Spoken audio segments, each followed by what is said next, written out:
Dans un rebondissement spectaculaire, le FBI a récemment découvert un tunnel secret dissimulé sous la prison censé contenir l'un des criminels les plus célèbres et redoutés au monde, Joaquín El Chapo Guzmán. Ce que les enquêteurs ont trouvé à l'intérieur a laissé même les agents les plus aguerris sans voix. Construit avec une précision presque militaire et un souci du détail glaçant, ce tunnel révèle un aperçu terrifiant de l'empire d'El Chapo, un empire toujours actif malgré son emprisonnement. Mais qu'est-ce qui se cachait sous la surface? Et comment personne n'a-t-il pu le remarquer jusqu'à maintenant? Plongeons dans cette histoire captivante. Sous les lumières froides et implacables d'une salle d'audience new-yorkaise, Joaquín El Chapo Guzmán se tenait droit, défiant. Ce jour-là, son arrestation légendaire n'était plus un mythe mais une réalité. L'homme qui, pendant des décennies, avait incarné la peur et la puissance du trafic de substances illicites, venait d'être traduit en justice sur le sol américain. Pourtant, derrière ses poignets menottés et son regard imperturbable, se cachait une histoire tentaculaire. Une histoire qui s'étend sur plusieurs décennies, traverse les frontières et s'enfonce, littéralement sous terre. Car si l'on veut comprendre comment El Chapo est devenu l'un des plus grands barons de la drogue de l'histoire moderne, il ne faut pas chercher dans le ciel ou sur les mers, mais bien sous nos pieds. Mais attention, pas de simples trous dans le sol. Non, ces tunnels étaient de véritables prouesses d'ingénierie. Ils n'étaient pas seulement des passages clandestins, ils étaient les artères d'un empire, pompant des tonnes de substances illégales directement vers les États-Unis. Et derrière cette stratégie brillante se trouvait un homme, El Chapo, surnommé le roi des tunnels. En 1990, des agents fédéraux à Douglas, en Arizona, ont découvert quelque chose d'inédit. Un tunnel entièrement équipé, reliant une maison aux États-Unis à un passage au Mexique.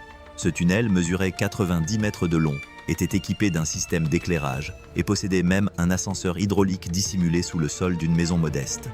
Un agent a décrit cette découverte comme tout droit sorti d'un scénario de James Bond. Ce qu'ils ne savaient pas encore, c'est que ce n'était que le début. Une simple ébauche de ce qui allait devenir une révolution dans le monde du narcotrafic. Il était un prototype, et il annonçait un tournant majeur dans l'univers des cartels. Dans les années 1980, les routes du trafic de cocaïne vers les États-Unis passaient principalement par les Caraïbes. Mais les autorités américaines ont sévi, forçant les trafiquants à réorganiser leurs opérations. Leur nouvelle autoroute, le Mexique. Et El Chapo était déjà prêt.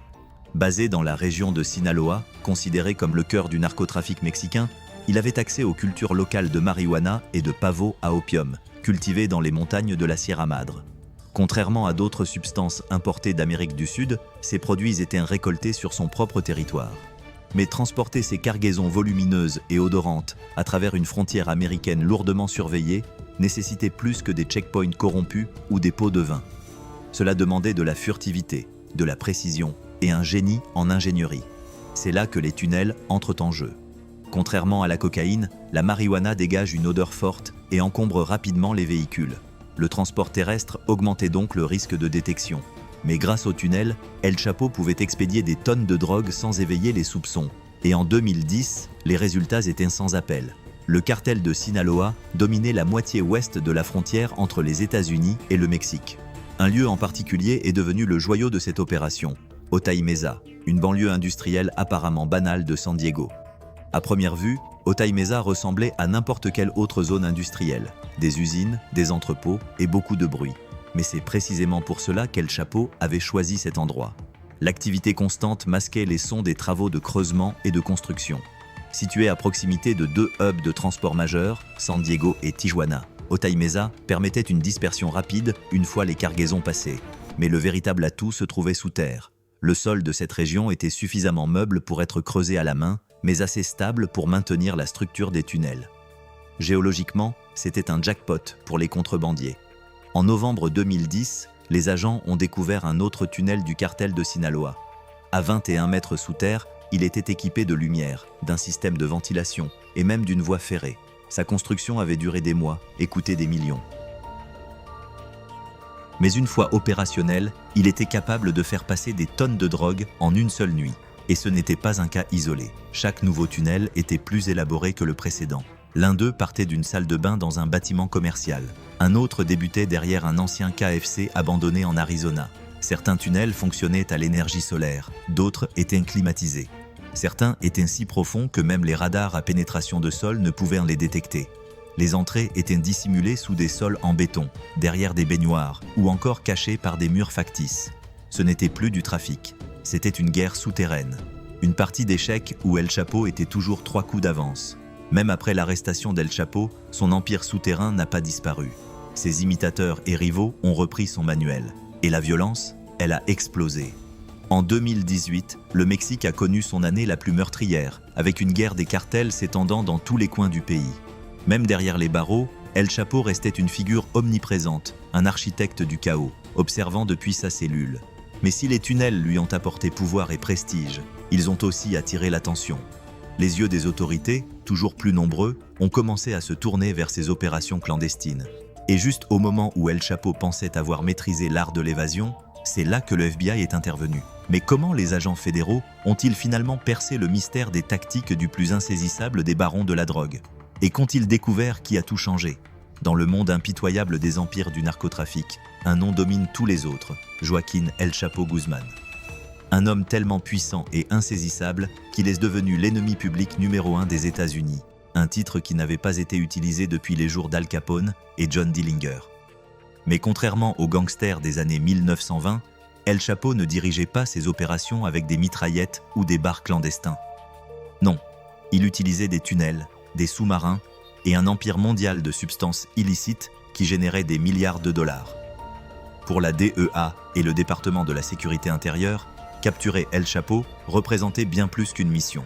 C'était leur Super Bowl, leur guerre ultime.